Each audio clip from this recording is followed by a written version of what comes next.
jusqu'à 1h du matin, je suis là, tout près de vous et à votre écoute. Vous pouvez m'appeler au 39 21 où vous attendent Jeanne et Paul.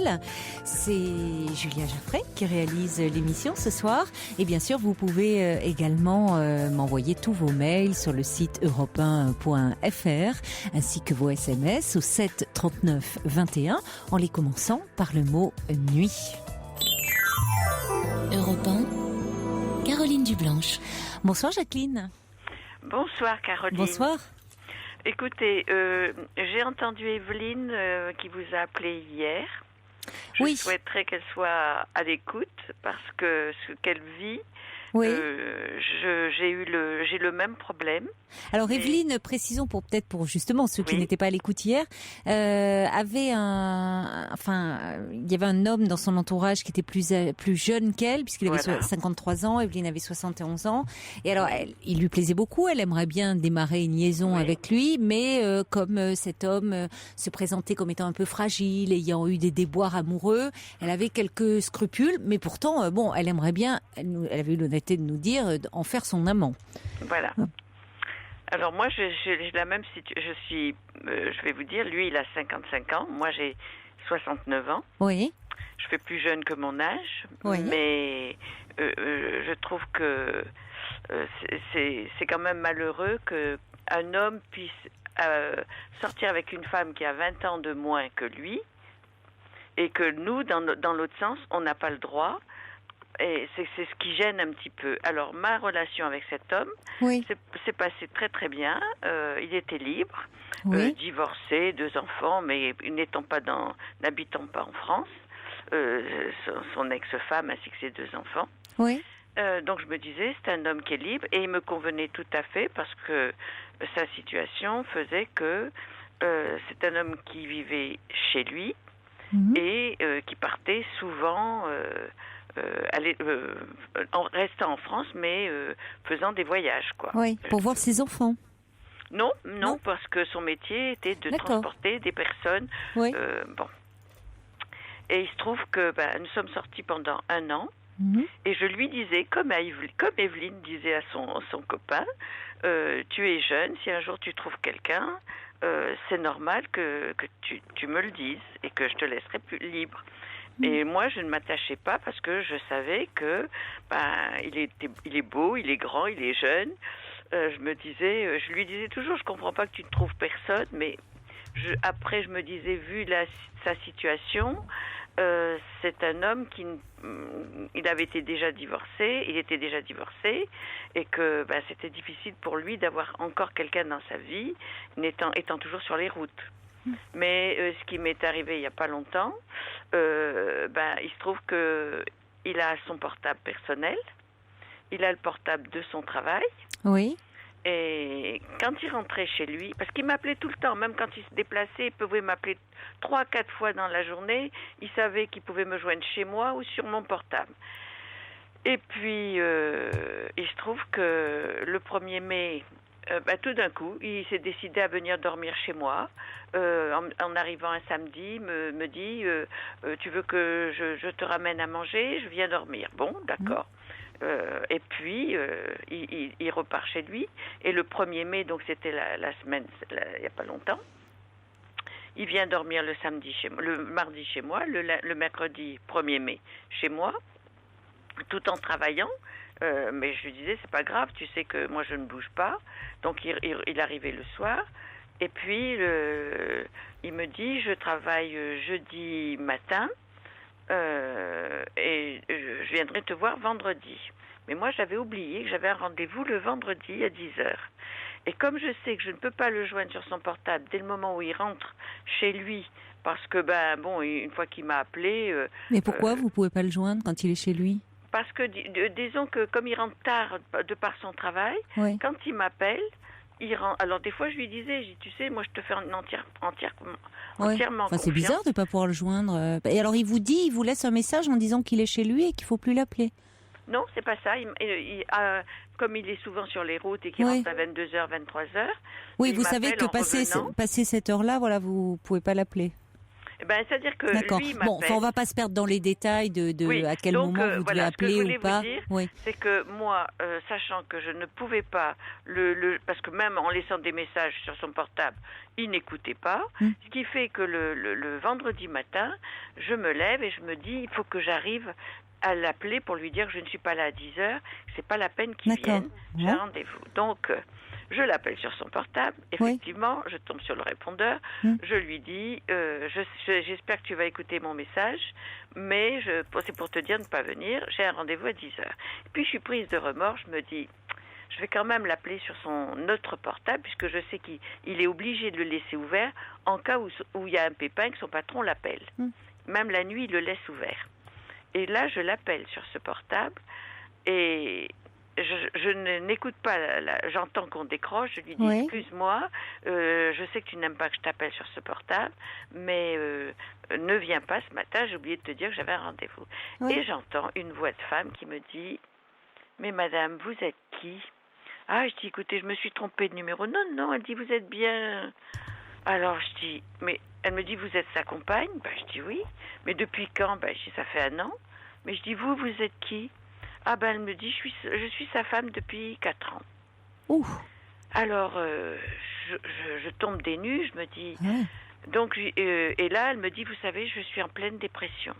Alors, je comprends, parce que je me dis, elle a dû avoir des soupçons, puisqu'il est venu ces derniers temps dormir, et qu'il ne le faisait pas avant. Vous n'étiez jamais allé chez lui, vous? Non, jamais. Et je me disais, un jour je lui ai dit, pourquoi tu m'emmènes pas chez toi? Oh, elle m'a dit, tu sais, j'ai pas beaucoup de temps. C'est vrai qu'il est souvent sur les routes. Je comprends. Il a qu'une jour. Quand il part comme ça, 3-4 jours, ils ont droit à un jour ou 2. Et bon, c'est un autocariste. D'accord. Et alors, cette femme, je vois qu'elle a envie de me parler, mais moi, je suis tellement abasourdie que je lui dis, écoutez, madame, il vaut mieux qu'on arrête là. Et j'appelle mon copain sur son portable, et je lui laisse un message en disant, appelle-moi, j'ai besoin de te parler. Et il me rappelle, et je lui dis, tu as lu mes messages? Il me dit oui, mais je dis, et qu'est-ce qui s'est passé? Je t'appelle sur l'autre, qui c'est que j'ai? Il me dit une femme. Et je dis, et qu'est-ce que tu peux me répondre? Il me dit, je t'ai toujours dit que je pouvais pas vivre tout seul. Alors je lui dis, écoutez c'est un peu piètre comme argument. Attendez, mais je lui dis comme ça, écoute, c'est fini. Et je raccroche. Si je vous dis que depuis, je suis harcelée. Ah bon? Ah, mais je suis harcelée. Par cet homme ou par la femme? C'était pas sa femme. C'est-à-dire que lui, il a son logement, parce que j'ai son adresse, mais qui vivait chez cette femme. Alors quand je lui ai dit... elle vous a quand même dit qu'elle était sa femme depuis 4 ans? Oui, mais lui il me dit, oui, mais je veux bien croire, parce que maintenant on se marie plus, donc je me suis dit, elle me dit que oui, enfin sa femme, même s'ils ne sont pas mariés officiellement. C'est pas ma femme.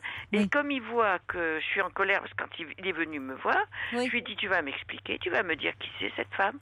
Ah mais non, c'est une amie, je te jure, je dors pas avec. Elle me fait mon linge. Elle garde mon chien. Quel programme? D'accord. Oui, son chien non plus ne peut pas être seul, si je comprends bien. Et je savais, parce qu'il me disait toujours, moi je sais pas vivre tout seul. Moi je lui ai dit, écoute, moi ça fait longtemps que je suis seule, je suis libre comme l'air, mais tu peux me joindre où tu veux, quand tu veux. Mais là où je m'étais rendu compte, c'est qu'il m'avait fait des scènes de jalousie, donc c'était devenu une jalousie, c'est une maladie, la jalousie maladive. Oui. Donc je m'en étais rendu compte et j'avais eu des problèmes avec lui parce qu'il me faisait des scènes de jalousie à chaque fois. Et c'est pour ça qu'il aimait bien savoir où je me trouvais. C'est culotté quand même, quand on voit. On comprend puisque lui était dans le mensonge, donc il pouvait dire que vous étiez pareil. Mais à chaque fois, il me donnait tort. Et moi, heureusement, j'en avais parlé à mes enfants, qui ne sont pas dans le coin, mais ma fille m'a dit, maman, c'est un malade. Mais je lui ai dit qu'il était malade. Et que j'avais l'impression qu'il allait me manipuler, quoi. Oui, vous découvrez un autre personnage, là.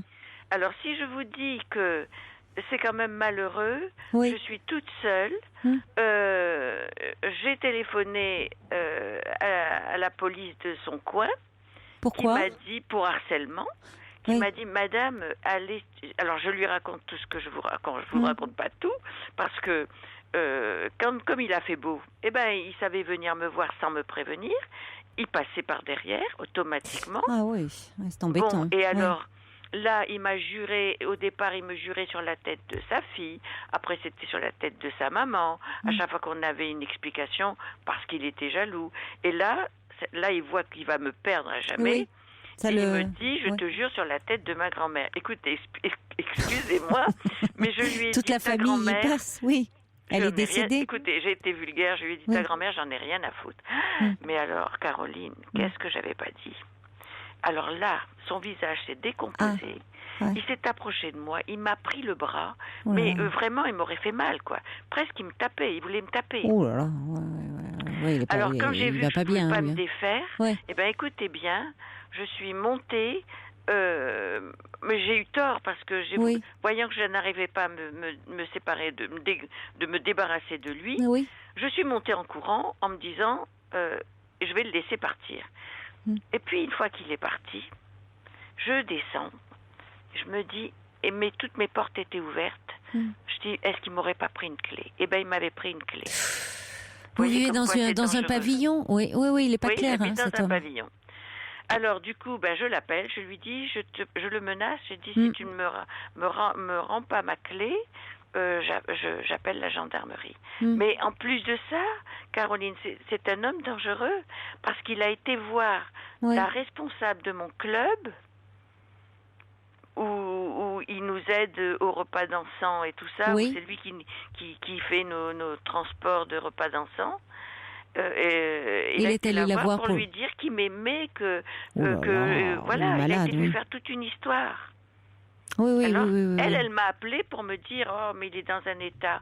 Je lui ai dit, ne l'écoute pas. Oui, il est hors de lui, il est en pleine crise, mais ce qui peut être, c'est préoccupant parce qu'il peut être hyper pied, il peut être dangereux, comme quand il avait commencé à vous attraper le bras. Enfin, vous voyez, le fait de même le désarroi dans lequel il est plongé, dans le fait qu'il voit qu'il vous perd. Ça peut le rendre violent. Cette femme-là l'a mis dehors en plus. Oui, donc il perd tout. Il perd tout. Alors, mais vous savez, moi j'ai téléphoné à la police près de chez lui. Vous avez bien fait. Qui me dit, madame, alors je tombe sur une femme, je lui explique, elle me comprend très bien. Elle me dit non, c'est à la gendarmerie près de chez vous. Je suis allée à la gendarmerie, Caroline. Oui. Eh ben non, ils peuvent rien faire. Parce que il faut que je fasse, il faut que j'écrive depuis quand il me fait des scènes. Mais je dis, mais attendez, moi il arrive comme ça à l'improviste chez moi. Qu'est-ce que je peux faire? Ah oui, vous faites le 17 si. Oui, mais je dis. Oui, il faut attendre qu'il y ait un problème, quoi. C'est ça. Ils peuvent pas le convoquer en prévention. Voilà. Et alors, pour le harcèlement téléphonique, ils peuvent pas, parce que ça c'est quand même un délit, le fait de vous harceler, ils peuvent pas le convoquer pour ça? Non. Vraiment? Non, je vous assure. Alors je me suis ça paraît curieux parce que, on n'a pas le droit de harceler quelqu'un, hein. Oui, puis surtout que je suis seule. Oui, ça vous rassurait. Il vous a rendu la clé? Alors, comme il avait été voir la responsable de mon club, et qu'il me l'a passé pour me dire, tu vois, je suis venue la voir, je lui ai dit que je t'aimais et tout ça, elle me rappelle devant lui, et je lui dis, oui, mais ce que tu ne sais pas, c'est qu'il m'a pris ma clé de cuisine. Et si j'avais pas dit ça, il me la rapportait pas. Oui, il n'a pas eu le temps de faire un double. Eh ben non. Non, après, alors, tant mieux. Si je vous dis, Caroline, que depuis, je retrouve plus mes clés de voiture, alors que je suis une femme ordonnée. Je sais la dernière course que j'ai fait le vendredi. Vous pensez qu'il vous les aurait dérobées? Alors du fait qu'il m'a pris cette clé et que je ne retrouve plus, je lui dis que je n'ai plus confiance en lui parce que le geste qu'il a eu en prenant cette clé et que je ne retrouve plus mes clés de voiture qui ouvrent ma maison et mon garage. Non, je te jure que c'est pas moi. Mais je dis, je te crois plus. Et si je vous dis qu'il me harcèle au téléphone, que je ne réponds plus, mais vous avez raison. Me laisse des messages. Quel genre de message vous laisse-t-il? Mais alors, le dernier message, c'était je ne veux plus entendre parler de toi. C'est terminé. Ou alors j'aurais des excuses à lui faire parce que moi je lui ai dit, si vraiment tu tiens à moi, donne-moi le numéro de cette femme que j'ai eue au téléphone, puisque tu me jures que tu n'as rien avec elle, que c'est une amie. Oh, laissez tomber. Non. Mais là, vu le comportement extrêmement perturbé qu'il a, vous avez raison de ne plus répondre à ses appels, voilà, je ne réponds plus. de pas alimenter son délire en lui parlant, hein, et surtout pas d'aller appeler l'autre femme pour lui demander si réellement elle est. Vous voyez, bon, il est pas clair, il se montre extrêmement perturbé. Ce qu'on peut espérer, c'est que c'est passé l'état qu'il est en crise parce qu'il se rend compte qu'il vous perd et qu'il perd cette autre femme, donc ça peut le rendre soit très abattu, soit furieux. Il peut y avoir les deux types de réactions, hein. Donc le mieux, c'est d'être vigilante actuellement chez vous, là, enfin de veiller à... Même alors, quand vous êtes chez vous, vous fermez à clé. La chance que j'ai, c'est qu'il est absent depuis une semaine. Il rentre samedi soir. Comment vous le savez ? Ah, parce qu'il me l'a dit. C'est-à-dire qu'ils n'ont pas de... Vous savez, quand il rentre chez lui, il dépose son car à l'entreprise et il sait ce qu'il fait le lendemain. Donc, il ne peut pas prévoir sur une semaine son emploi du temps. Mais là, quand il part une semaine, il le sait. Donc, il m'a dit... Il est parti samedi dernier. Bon, donc vous êtes tranquille au moins là jusqu'à son retour. Jusqu'à samedi. Et là où je suis encore tranquille, c'est qu'il va pas faire beau, parce que s'il avait fait du soleil, j'aurais été dehors et qu'il pouvait arriver à l'improviste. Tandis que et là, vous avez des voisins à côté ? Vous avez Oui, mais j'ai des voisins, mais tout le monde travaille et c'est ça le problème. La journée, vous êtes un peu isolé, mais vous êtes quand même pas dans un endroit isolé. Non, je suis pas dans un endroit isolé. Et vous avez de bons contacts avec... Mes voisins m'ont entendu crier la dernière fois, parce que quand j'ai vu que la colère qu'ils me faisaient, je me suis dit, je lui ai dit... Et vous leur avez dit aux voisins, peut-être si ça dépend le niveau d'intimité que vous avez avec eux, mais parce que sinon vous pourriez peut-être leur dire que, bon, voilà, après tout, sans rentrer, déballer votre vie, mais que vous avez quitté votre compagnon, qu'il le prend mal et qui, s'ils peuvent être un peu vigilants, par exemple, s'ils vous entendent crier, qu'ils viennent. Oui. Voyez, est-ce qu'ils peuvent ça vous rassurer de ce... Alors, je vais vous dire, et c'est vrai que je ne peux pas dire...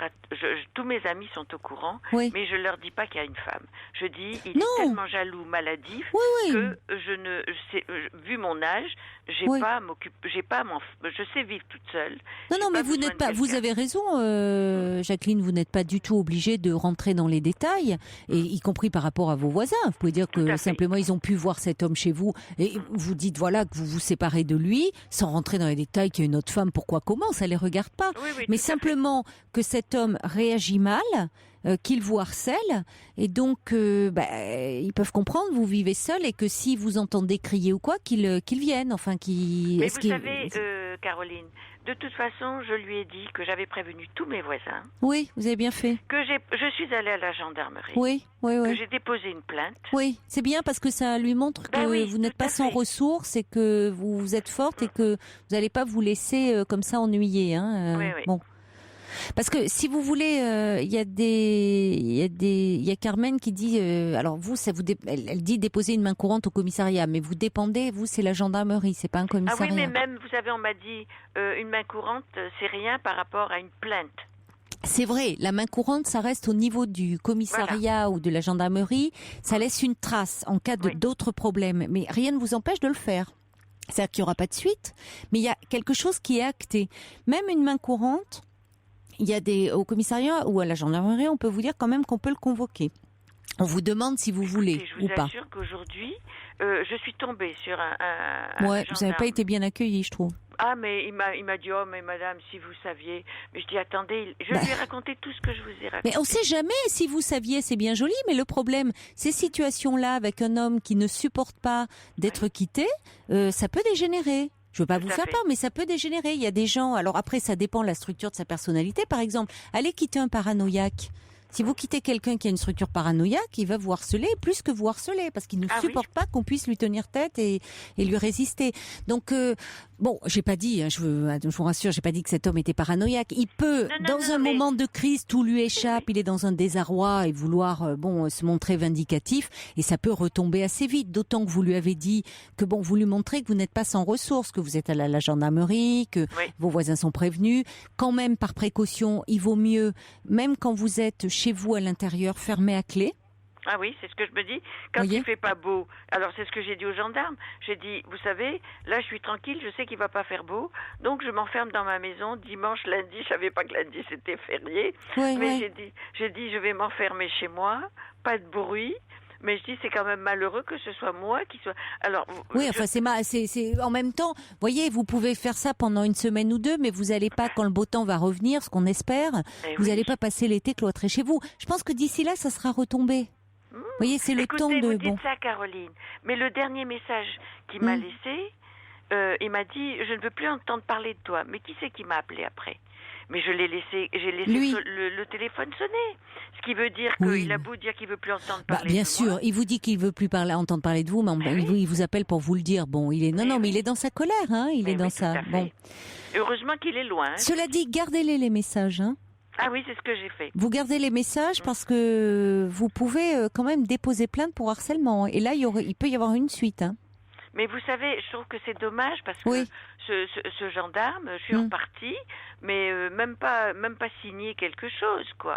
Oui, c'est pas très correct. Je trouve qu'il aurait dû au moins vous proposer à ce moment-là de dire, vous avez la possibilité de déposer une main courante, voire de porter plainte. Et puis même, et vous voyez, là, c'est vous qui me donnez qui m'ouvrez me donner une bonne idée, c'est que j'aurais dû lui dire, écoutez, je vous laisse quand même son numéro, son nom, en cas où il m'arrive quelque chose. Vous savez que vous pouvez le convoquer. Si oui, mais j'ai une amie comme ça qui était harcelée, qui a dû faire une main courante dans un commissariat. Au départ, ça a été une main courante. On lui a proposé de convoquer la personne si elle le souhaitait. Hein. Oui, hein, moi ça me paraît évident. Alors c'est pour ça que, et en entendant Evelyne hier, je me suis dit. Oui, heureusement, elle n'en est pas. Elle en est pas. Nous avons à peu près le même âge, et lui, son copain, à peu près le même âge que le mien. Je me dis, vous savez, on leur donnerait le bon Dieu sans confession, hein, ces gens-là. C'est-à-dire qu'après, sur des personnalités fragiles, oui, il y a des personnes, on le voit bien, qui lors d'une séparation deviennent foudrage avec toutes les conséquences que ça peut avoir, parce qu'ils ont une structure de personnalité particulière et ils n'acceptent pas d'être quittés. Je prends l'exemple des paranoïaques, mais c'est très fréquent. C'est un paranoïaque, c'est toujours lui qui a raison et c'est impossible, c'est une atteinte d'être quitté. Ce que vous me dites, il a toujours raison. Il a toujours raison. Bon, enfin, s'il y a d'autres, c'est bien d'avoir prévenu vos voisins. Restez quand même fermés. Vous pouvez même peut-être faire changer une serrure par sécurité, au cas où il aurait fait un double. Non, il n'a pas eu le temps. Il n'a pas eu le temps. Bon. Non. Mais je vais vous dire. Et fermez quand même les portes pendant quelque temps. Oui. Par sécurité, je vais quand même appeler la gendarmerie demain pour dire que. C'est quand même la moindre des choses. Dire que vous aimeriez, vous allez voir si, au moins déposer une main courante. Et si cet homme continue à vous harceler, à ce moment-là, vous déposez plainte. Oui. Et puis peut-être, voyez une ou des associations de soutien aux femmes victimes de violences. Renseignez-vous auprès de la mairie, parce qu'elles pourraient être de bons conseils aussi sur la démarche à suivre. Il vaut mieux, même si, voyez, ça peut très bien, il peut avoir un moment de crise comme ça et que ça retombe. Mais il vaut mieux prévenir que guérir. Donc, savoir comment réagir. Voilà. Oui. D'accord ? D'accord, Caroline. Bon courage à vous, Jacqueline, en espérant que il y aura pas de suite, que ça va se tasser. Que peut-être le fait d'être loin, justement la semaine de partir, ça peut aussi un peu lui changer les idées, qu'il va passer à autre chose. Il m'a appelé ce soir. Oui. C'est ce soir qu'il m'a laissé ce message. Il rentre samedi. Hein. Il est encore dans sa colère. Hein. Oui, c'est ça qui est embêtant. Donc, à ce moment-là, peut-être vous avez pas des personnes. Vous pouvez même faire en sorte qu'il y ait quelqu'un chez vous ce week-end, ou vous voyez s'il y a. Et malheureusement. Bon, en même temps, c'est votre maison. Vous n'allez pas, vous cloîtrer dans votre maison. Hein. Il s'agit pas de ça. Mais non, vous savez. Mais alertez vos voisins. Le week-end, ça sera bien puisque vos voisins seront là. Oui, mais de toute façon, comme il pleut, je me dis que je vais être tranquille. Mais vous me donnez une bonne idée parce que je me dis que si vous voulez, si par exemple il arrive, qu'il fait beau, qu'il arrive à l'improviste que je suis dehors, je vais lui dire non, tu pars parce que oui, vous lui dites ne rentre pas, j'ai fait un signalement. Oui, j'ai fait un signalement, j'ai donné ton nom. J'ai fait un signalement à la gendarmerie, c'est-à-dire que vous mettez une autorité entre vous et lui. Oui, oui. Donc vous restez surtout dehors, vous ne rentrez pas avec lui évidemment à l'intérieur parce que vous êtes plus protégé dehors qu'à l'intérieur de la maison où après on ne sait plus ce qui se passe. Et puis vous lui dites bon écoute maintenant ça suffit, tu ne vas pas continuer à me harceler, j'ai fait un signalement donc tu sors. Voilà, en étant très ferme et vous le laissez et puis au besoin sinon vous vous approchez de chez vos voisins. Voilà. Oui, puis de toute façon, pour lui faire peur, je lui dirais que j'ai téléphoné aussi à la police près de chez lui, que j'ai donné son nom. Enfin vous n'aurez peut-être pas tout le temps de ça, mais dire que vous avez fait un signalement. Voilà, d'accord. N'en dites pas trop. Si jamais il venait et qu'il se montrait un peu comme ça, vindicatif, menaçant, vous lui dites bon, maintenant tu me laisses tranquille, il y a un signalement te concernant. Ça peut calmer le jeu, hein. Bon courage, Jacqueline. Je vous remercie, Caroline. Au revoir. Au revoir. La libre antenne de Caroline Dublanche, c'est du dimanche au jeudi de 23h à 1h sur Europe 1. Bonsoir Catherine. Oui, bonsoir. Bonsoir. Oui, alors j'ai un problème. Oui. J'ai un ami depuis 2 ans. Nous nous sommes séparés pendant 8 mois à cause d'un divorce, apparemment provoqué par moi, mais j'ai appris que ça aurait été moi ou quelqu'un d'autre. Ça ne changeait rien au divorce. Et c'est là quand vous l'avez rencontré, il était encore marié? Il était encore marié. D'accord. Et entre-temps, il a divorcé. Donc là, nous avons coupé les ponts. C'est vrai que j'ai fait mal parce que j'ai lancé des messages que je n'aurais pas dû faire. Et donc nous avons repris nos contacts au mois de février. Tout va très bien, mais alors c'est quelqu'un, je n'ai pas le droit d'envoyer des messages, je n'ai pas le droit de téléphoner. Quoi? Et comme c'est quelqu'un qui est un architecte, je lui ai donné des travaux à faire. Oui. Et aujourd'hui, j'avais des problèmes avec des travaux. Oui. Donc lui, suivant les travaux, je l'ai contacté, croyant bien faire. Et 5 minutes après, j'avais un message comme quoi j'avais fait mal parce que sa fille était là et qu'il avait vu qu'il avait repris contact avec moi. Donc, je recommençais sous ces messages, ces conneries. Voilà. C'est ce qu'il vous a dit? Oui, c'est ce qu'il m'a dit. Mais donc, attendez, d'abord vous lui envoyez un message à lui, vous n'envoyez pas un message à sa fille. Pourquoi sa fille n'est pas obligée de lire ses messages non plus? Exactement. Si vous l'avez appelé sur son portable? Je l'ai appelé sur son portable. Bon, normalement, je n'ai pas le droit de téléphoner en plus. Ah, vous n'avez pas le droit de l'appeler sur le portable? Ah non, j'ai pas de téléphone. Pas de message, je dois attendre que ça soit lui qui me contacte. Mais là, comme c'était un problème urgent, je l'ai contacté, pensant faire de mon mieux. En définitive, ça a tourné très mal. Donc, je ne sais plus quoi faire. Voilà. Non, mais attendez, vous n'avez pas le droit d'envoyer de message à lui, oui. C'est ça uniquement. Il vous limite pas. Mais pourquoi il n'est pas libre encore? C'est paradoxal. Si, il est libre, mais je pense que sa fille qui ne m'aime pas. Il ne veut pas qu'elle sache que nous avons renoué. Tiens, il vous appelle là, il vous laisse un message. Oui, mais c'est pas grave. Il veut pas que vous laissiez il veut pas que vous parliez de lui à l'antenne. Non, c'est ma maman ça. Alors ça va, elle vous a peut-être reconnu. Parce qu'elle écoute votre émission. Ah, voilà. Bonjour la maman de Catherine alors. Voilà, donc elle a dû me reconnaître. Oui, certainement. Elle est au courant de votre histoire. Oui, bien sûr. Ça va pas vous mettre mal à l'aise. Bon, alors sinon... donc aujourd'hui ça allait très bien. Bon, en plus je suis à la retraite, donc il me jalouse parce que je suis à la retraite. Mais j'ai dit, excuse-moi, je suis à la retraite, mais j'aimerais mieux travailler et être plus jeune quand même. Hein. Oui, mais quel âge a la fille de cet homme-là? Alors, elle a 26 ans.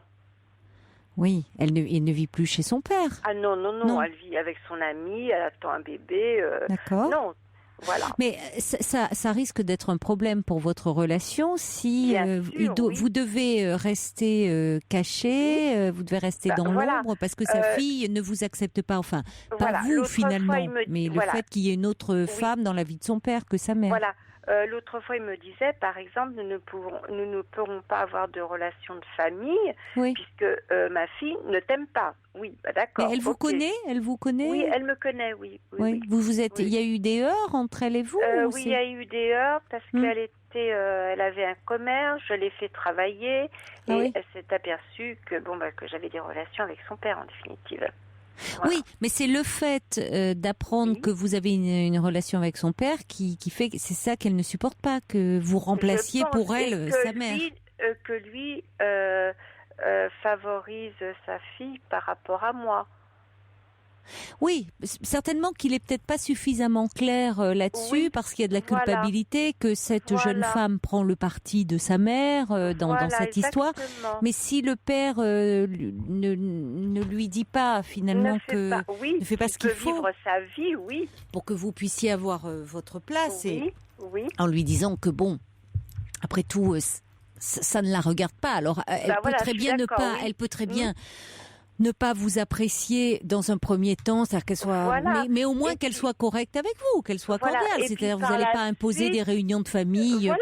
Bien sûr. Mais vous voyez, il faut vous dire que c'est pas contre vous et il devrait comprendre que c'est pas contre vous, c'est le fait qu'elle a du mal avec la séparation. Je sais qu'il m'a dit si on continue de se voir, je ne sais pas si j'aurai des relations avec ton fils, donc ça devient très compliqué. Oui, ça devient très compliqué. C'est peut-être ce qu'il faut lui dire comment il envisage finalement l'avenir de votre relation. Il n'envisage rien pour l'instant, il me dit on verra dans le temps.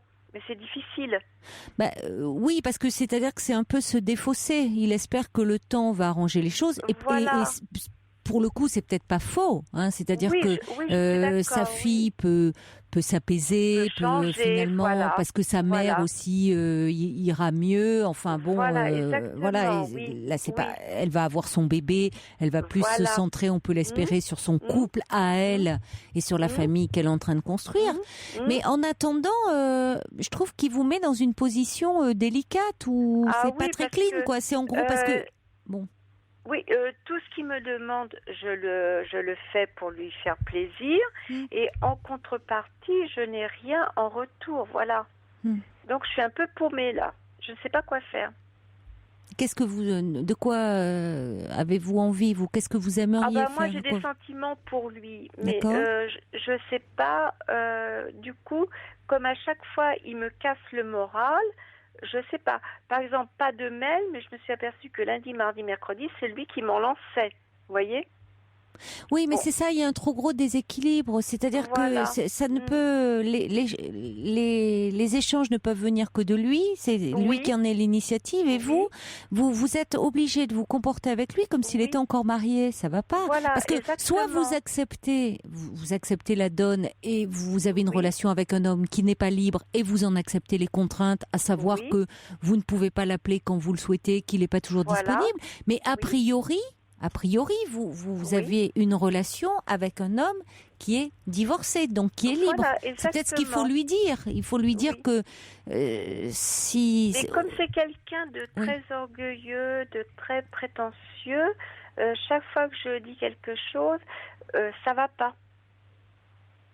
Donc c'est difficile. Oui, mais justement, c'est-à-dire que peut-être prétentieux, mais aussi autoritaire. C'est-à-dire que s'il n'entend pas vous aussi que les choses sont difficiles pour vous, c'est pas lui qui peut faire la loi. Là, vous êtes trop. Enfin, c'est complètement déséquilibré votre histoire. Oui, par exemple, il m'a interdit de lui envoyer des messages. Je l'ai pas fait. J'ai respecté ce qu'il m'a dit. Bon, et je m'aperçois que c'est lui qui m'a lancé des messages. Mais enfin, écoutez, les mails, je suis désolée, sa fille, elle vit pas chez lui, elle n'a pas accès à sa boîte mail quand même. Je suis d'accord avec vous. Alors, ils sont séparés ou pas séparés avec sa femme? Oui, si, ils sont séparés. Alors, pourquoi vous pouvez pas lui envoyer de message? Vous lui avez posé la question? Non, mais il va me répondre que c'est à cause de sa fille. Non, c'est un faux prétexte, ça. C'est lui qui, je suis désolée, enfin sa fille, qu'est-ce que c'est l'intrusion de cette fille adulte dans votre relation et il se laisse mener par le bout du nez? Je sais il n'est pas clair. Oui, elle ne m'aime pas, moi je l'ai aidée parce qu'elle avait certains problèmes et elle m'en veut, mais je ne sais pas je sais pourquoi, parce qu'apparemment j'ai cassé le couple et je m'aperçois que c'est pas moi en définitive parce qu'ils ne s'entendaient pas. Donc moi je me sens coupable dans cette histoire. Oui, mais c'est peut-être pour cela que vous ne réagissez pas plus et que vous acceptez des choses qui sont pas tellement acceptables. Voilà, j'attends qu'il m'appelle pour sortir. J'attends ceci, j'attends cela. Vous attendez que tout vienne de lui et vous êtes passive dans cette histoire. Voilà, exactement. Alors combien de temps ça va durer, quoi? Vous allez supporter ça? Non. Bon, là, il veut me changer mon look. J'ai un look bon chic, bon genre, ok. Mais changer de look, je sais pas. On aime quelqu'un parce qu'il est comme il est. Oui. Vous lui avez plu comme ça avec votre look bon chic, bon genre. Il veut vous faire quoi comme look, là? J'en sais rien. mais c'est pas à lui de décider de votre apparence. J'ai quand même 65 ans, je vais pas m'habiller à un look d'une fille qui a 30 ans, c'est pas possible. Ça serait ridicule. On est bien d'accord. Oui. Ok. Oui. Donc voilà, Caroline. Il décide, il veut trop avoir d'emprise sur vous, il est extrêmement, il est très dominateur, cet homme. Hein. Oui, très dominateur, oui, exact. Donc là, je suis un peu perdue. Je ne sais pas si je dois laisser, mais comme je tiens à lui, je ne sais pas ce que je dois faire. Je suis perturbée. Oui, là. Mais là, il vous met trop dans une position de dépendante. Et puis, où il veut vous faire peut-être, il n'a pas à vous faire porter la responsabilité de sa séparation. Parce que comme vous le dites, s'il a divorcé, c'est parce que ça n'allait pas bien dans son couple. Ça n'allait pas. Voilà, on va il se trouve qu'il vous a rencontré, mais enfin, ça va. Si vraiment le couple allait bien, se portait bien, il ne serait pas séparé. Voir ailleurs. Non. Mais même, il serait capable de me faire payer la moitié du divorce. Je le ressens. Quoi? Non, mais attendez, c'est surréaliste. Vous n'êtes pas responsable de leur relation de couple à eux. Voilà. Oui, mais donc il vous fait payer quelque chose.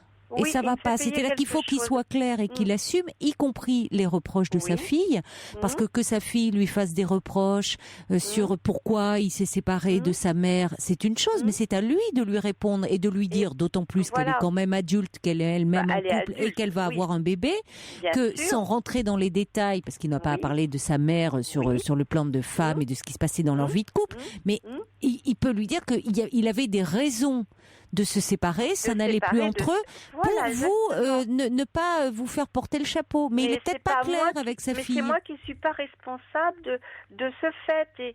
Non, mais il faudrait que vous en soyez vraiment pleinement consciente, parce que vous dites vous-même que comme vous vous sentez responsable, c'est ce qui fait peut-être que vous acceptez que cet homme prenne le temps de pouvoir sur vous. Voilà, je me culpabilise en définitive. Mais de quoi?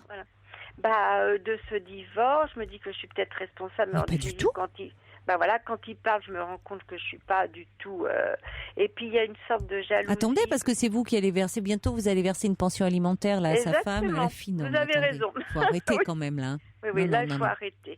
Donc, qu'est-ce que vous me conseillez, Caroline? Je ne sais plus là. Mais je crois qu'il faut que vous fassiez respecter dans cette relation et que vous vous affirmiez davantage, parce que je trouve qu'il ne vous respecte pas quand il veut changer votre apparence. Oui. Dire là, il faut vraiment que vous soyez très ferme là-dessus. Si vous avez envie d'adopter quelque chose, de moderniser votre apparence, sans changer. Parce que je me trouve bien comme je suis. Alors, si vous vous trouvez bien comme vous êtes, il n'y a aucune raison que vous changiez pour cet homme, parce que cet homme en a décidé ainsi. Donc déjà, en premier lieu, c'est vous faire respecter et vous affirmer, ce que vous avez beaucoup de mal à faire dans cette histoire. Voilà. Et ce soir, j'ai décidé. Pour l'instant, j'attends de ses nouvelles. Je ne lui lance plus de messages. Ah ben non, il vous demande lui-même de ne pas l'appeler. Voilà. Et quand vous l'appelez, il vous dit d'arrêter vos conneries. C'est son expression. Et donc, quand j'appelle pas, c'est lui qui me lance des mails. Donc, mais moi, à votre place, je le laisserai envoyer quelques mails, quelques bouteilles à la mer avant de répondre. Hein. C'est-à-dire qu'il ne faut pas non plus, parce que la relation, comme le dit Ninon, là, qui dit elle est déséquilibrée, cette fille qui est adulte fait la loi, est-ce vraiment cela que vous voulez? Donc, c'est-à-dire que à un moment, si lui vous relance et autres, il ne faut pas que vous soyez disponible immédiatement. C'est trop simple. À ce moment-là, je ne réponds plus aux messages pendant un certain temps. Oui, vous laissez un peu volontairement pour qu'il comprenne que vous n'êtes pas à sa disposition. D'accord. Et par ailleurs, après, quand vous aurez une discussion, et pas par mail et pas par téléphone, mais mais en vous voyant, en contact direct, vous pourrez lui dire que vous n'allez pas accepter des miettes de cette relation parce que dans la mesure si c'est pas une relation avec un homme marié que vous souhaitiez. Non, voilà. Donc il est disponible et dans les faits il se comporte comme s'il ne l'était pas au prétexte que sa fille n'accepte pas la relation. Mais enfin il a quel âge cet homme?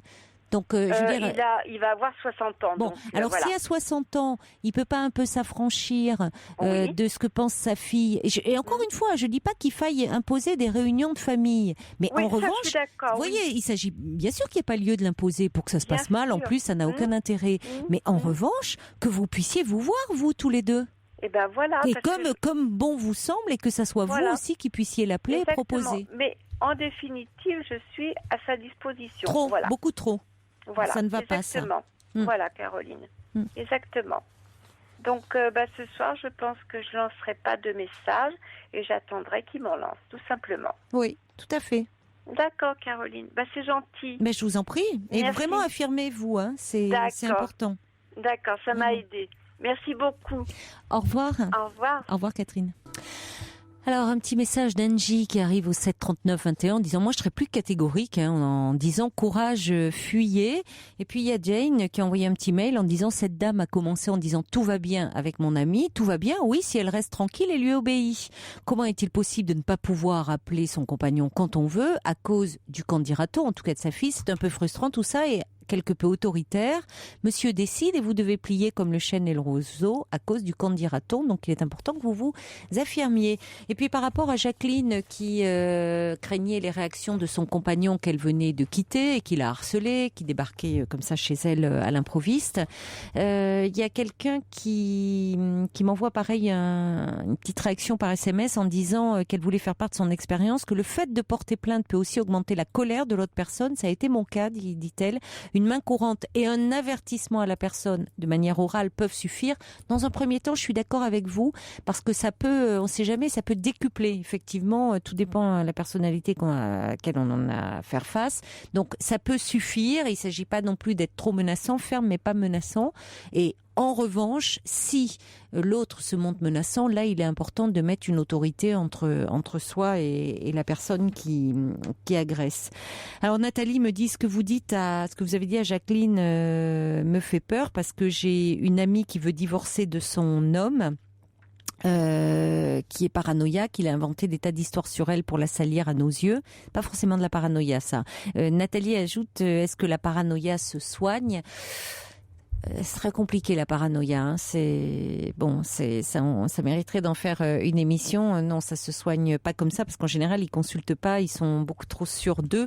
Mais il peut avoir inventé des tas d'histoires sur elle pour la salir, comme vous dites, sans pour autant être paranoïaque. Allez, on va accueillir Roxane. Bonsoir. Oui, bonsoir. Bonsoir Roxane. Bonsoir Caroline. Bonsoir. Voilà, je suis toute émue là.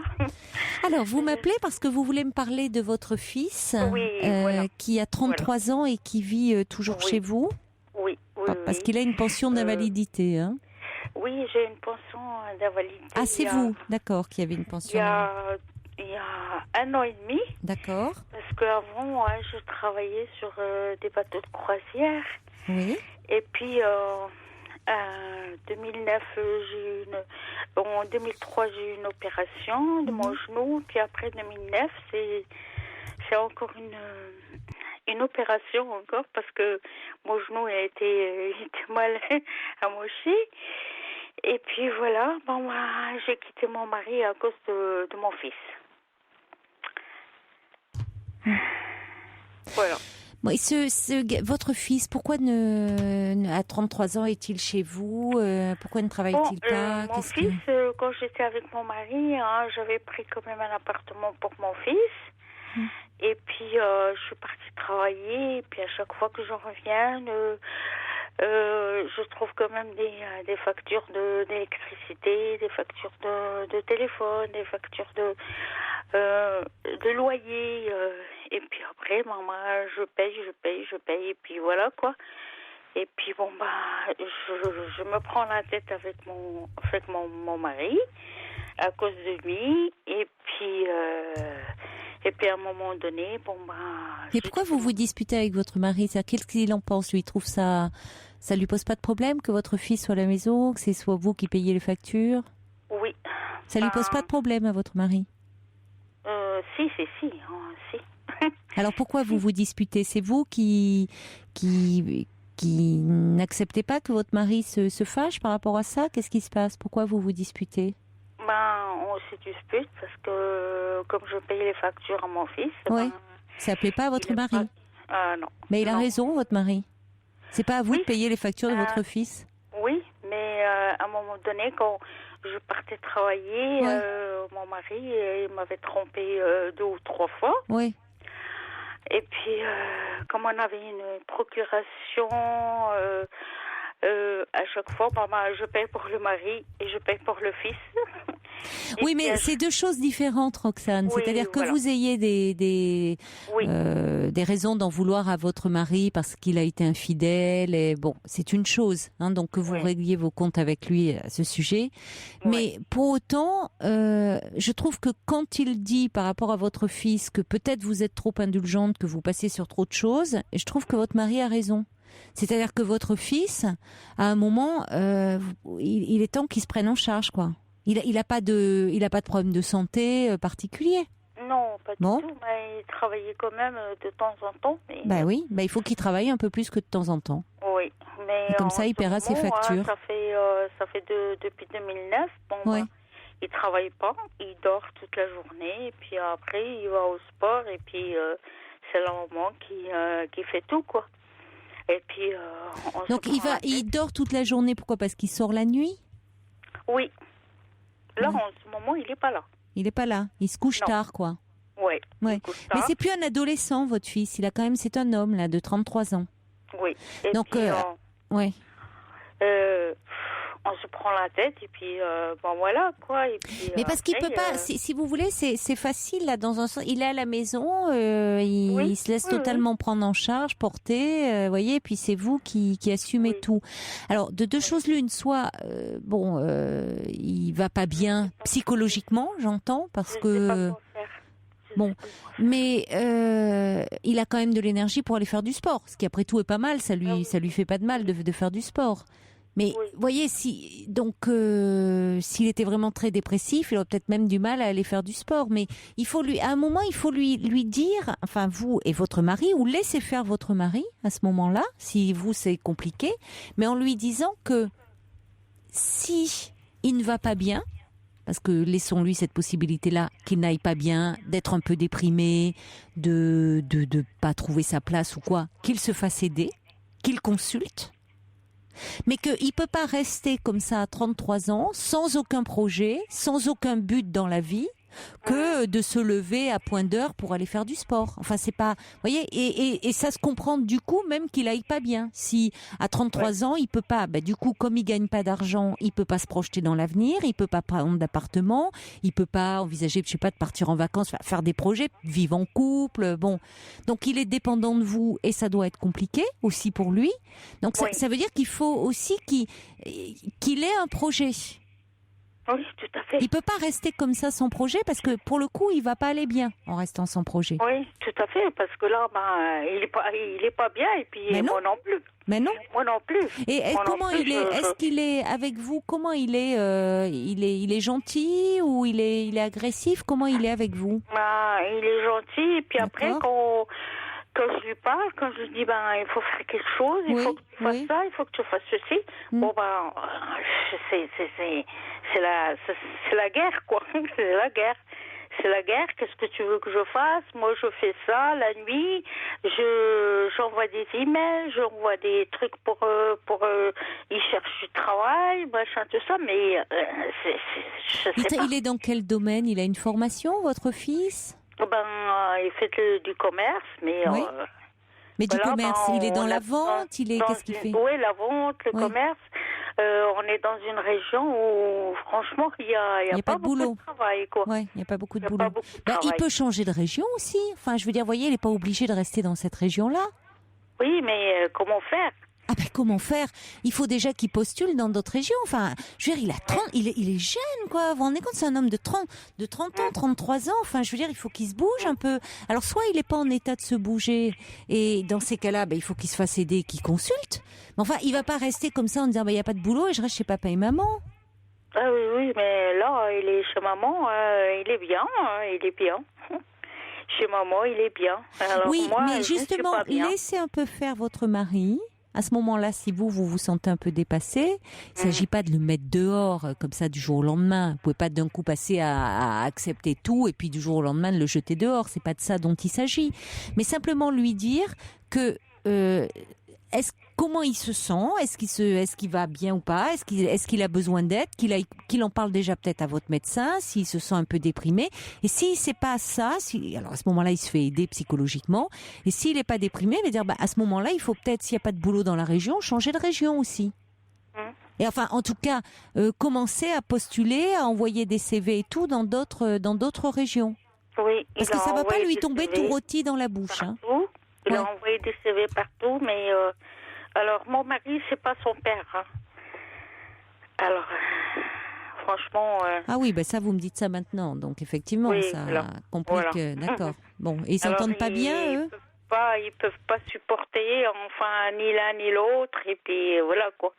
Alors moi, je suis entre deux chaises, quoi. Et puis. Bon, et son père, est-ce qu'il a un contact avec son père? Est-ce qu'il voit son père? Non, son père, il est décédé. Bon. Est-ce que pour autant, c'est pas parce que c'est pas son père qu'il peut pas avoir un avis et tout en étant bienveillant avec lui, mais en disant bon. Non, ils peuvent même pas. Ils peuvent pas se voir. Bon. Même pas. Oui, non, justement, s'ils peuvent pas se voir. Non, mais Roxane, s'ils peuvent pas se voir. Oui. Justement, c'est une raison de plus pour que votre fils lève un peu le camp et ne s'éternise pas à la maison. Parce que peut-être que leurs relations s'arrangeront à partir du moment où votre fils aura une autonomie financière et où il viendra vous voir pour déjeuner, dîner avec vous, passer un week-end, mais où il sera pas tout le temps là. Parce que là, c'est en train de pourrir votre relation. Et votre fils, de toute façon, de son côté, il va pas bien non plus parce qu'il se bouffe le nez avec votre mari. Et puis lui, il tourne en rond. Mon mari, il a quelqu'un d'autre là maintenant. Oui, mais alors, vous voyez, il y a plusieurs problèmes, Roxane. Hein. Donc, si votre mari a quelqu'un d'autre, ça, c'est à vous de voir si vous acceptez la situation ou pas. Qu'est-ce que vous voulez faire, si vous voulez rester ensemble. Mais parce que, finalement, tout le monde se dispute. Vous, parce qu'il a une autre femme. Vous voyez, il faut déjà régler un peu d'un côté vos problèmes de couple. Et puis votre fils, il est au milieu, donc lui, de toute façon, c'est pas lui qui va. Qu'est-ce que vous allez pas prendre appui sur votre fils pour régler vos problèmes de couple, hein? C'est pas lui qui va les régler. Oui, c'est vrai. Voyez, vous pouvez pas attendre ça de votre fils. Et peut-être qu'au fond, peut-être que votre fils aussi, comme ça se passe mal avec cet homme, il peut avoir peur un peu de vous laisser parce qu'il vous sent pas bien, vous, fragile, et que il reste là aussi pour vous soutenir. Oui, c'est ça. C'est ce qu'il me dit des fois. C'est ce que j'entends. C'est que vous comptez sur lui. Oui. J'ai pas envie de partir parce que j'ai pas envie de te laisser. Parce qu'il prend soin de vous. T'es handicapé. Non, mais je lui dis, tu peux partir, il n'y a pas de problème. Oui, mais moi, vous voyez, et ça donne, du coup, la situation, on la voit sous un angle différent. C'est-à-dire que votre fils, il reste pas parce que ça l'arrange forcément, mais parce qu'il prend soin de vous, parce qu'il vous protège. Oui, donc, parce que vous avez ce problème de handicap, parce qu'il voit que ça se passe pas bien avec cet homme. Oui, mais alors à ce moment-là, c'est à vous de vous faire aider, Roxane, et de dire à votre fils, écoute, moi j'ai ma vie, je fais ma vie, c'est à toi de faire la tienne maintenant. Il est grand temps qu'il fasse sa vie, votre fils, que lui aussi vive en couple, qu'il ait besoin des enfants, qu'il ait un travail. Ouais, mais il faut lui dire, écoute, moi, je suis grande et je suis capable de prendre soin de moi. Mais aussi lui montrer que vous êtes capable de vous occuper de vous. Parce que vous voyez, vous me parlez de votre fils, vous me parlez de votre mari, du fait qu'il a une autre femme. Puis votre fils, il est au milieu de tout ça. Et puis il peut pas vous aider, de toute façon, parce que c'est pas lui qui peut régler vos problèmes de couple. Alors si vous êtes perdu par rapport à ça, vous faites une démarche consultée. Et ça va peut-être certainement permettre à votre fils aussi de dire, je peux laisser maman, parce que maman, elle va se débrouiller toute seule. D'accord, merci Caroline. C'est peut-être vous qui avez du mal à vous détacher de votre fils. Oui. Bon courage. Au revoir Roxane. Merci Caroline, au revoir.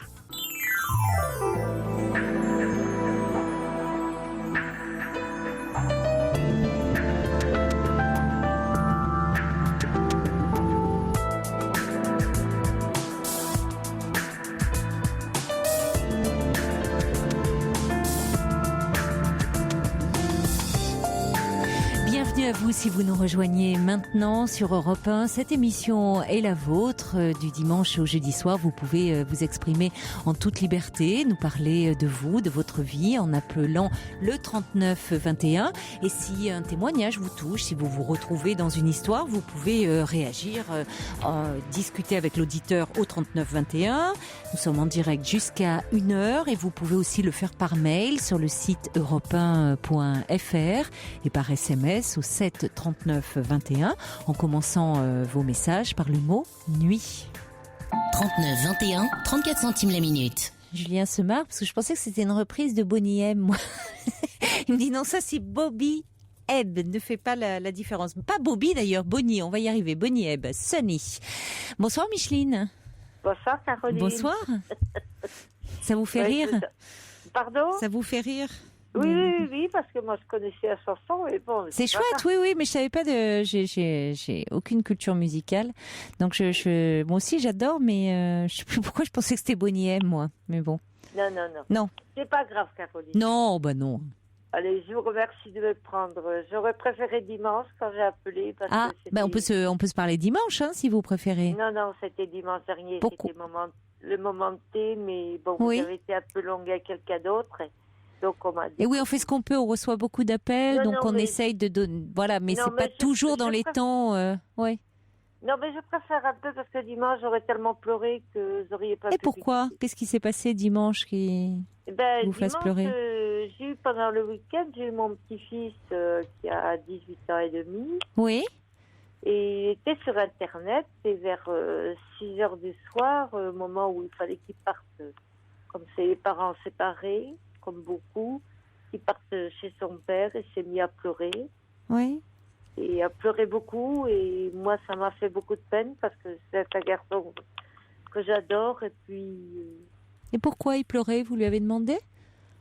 Ben oui, il était en train de regarder. Il venait de passer 4-5 jours chez sa petite amie, et là il fallait repartir chez papa. Donc il était un peu triste de quitter sa petite amie.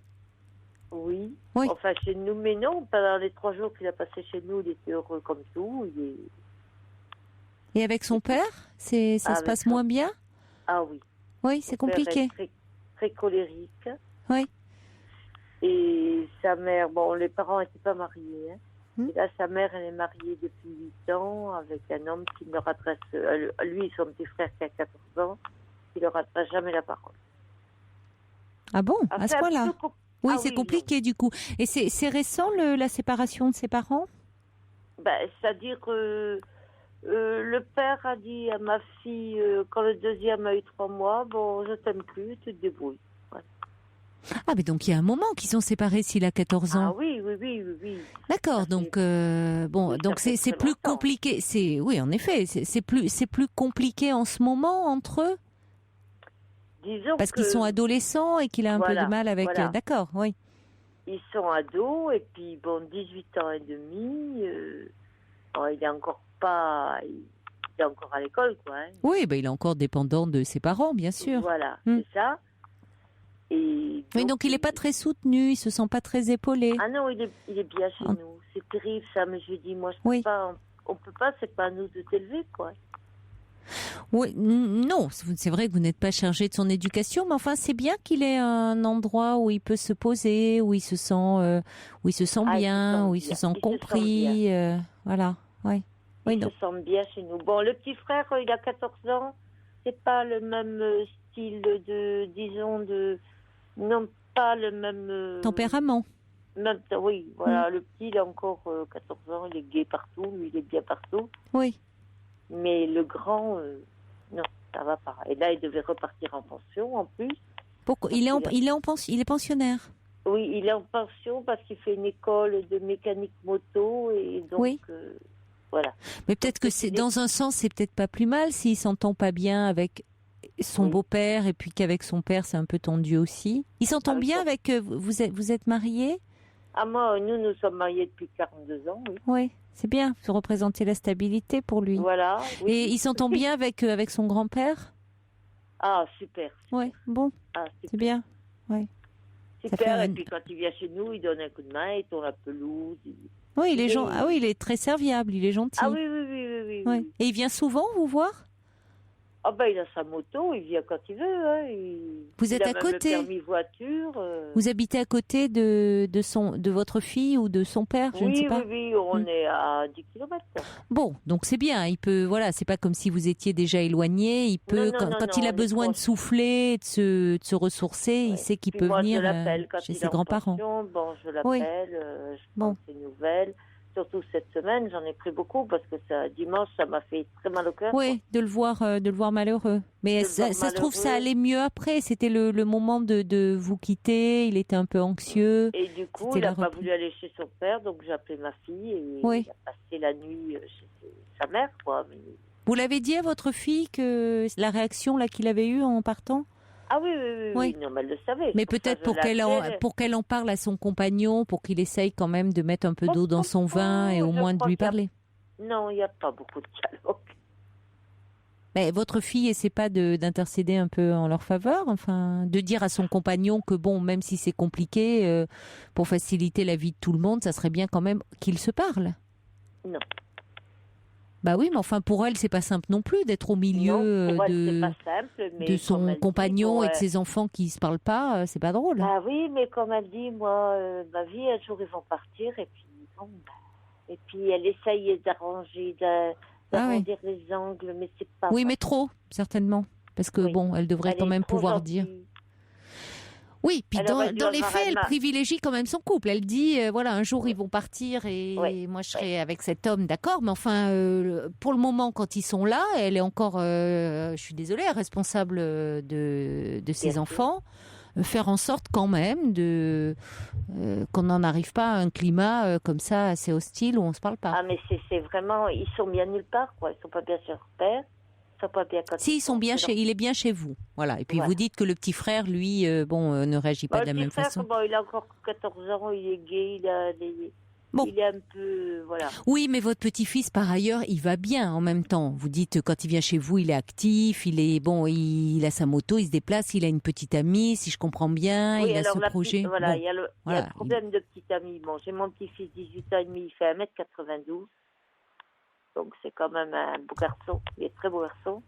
Et la petite amie, elle fait 1m80, mais elle a 14 ans. Alors là, ça me gêne beaucoup. Mais qu'est-ce qui vous gêne? Qu'elle ait 14 ans. Oui. Oui. Elle est jeune, oui, elle est jeune, mais elle est jeune, mais bon. Voilà, quand il en aura 24, elle en aura 20, on verra moins la différence. Oui, on la verra moins qu'aujourd'hui. Mais qu'est-ce qu'ils disent les parents de cette jeune fille? Parce que encore, c'est une famille séparée, là, divorcée. Bon.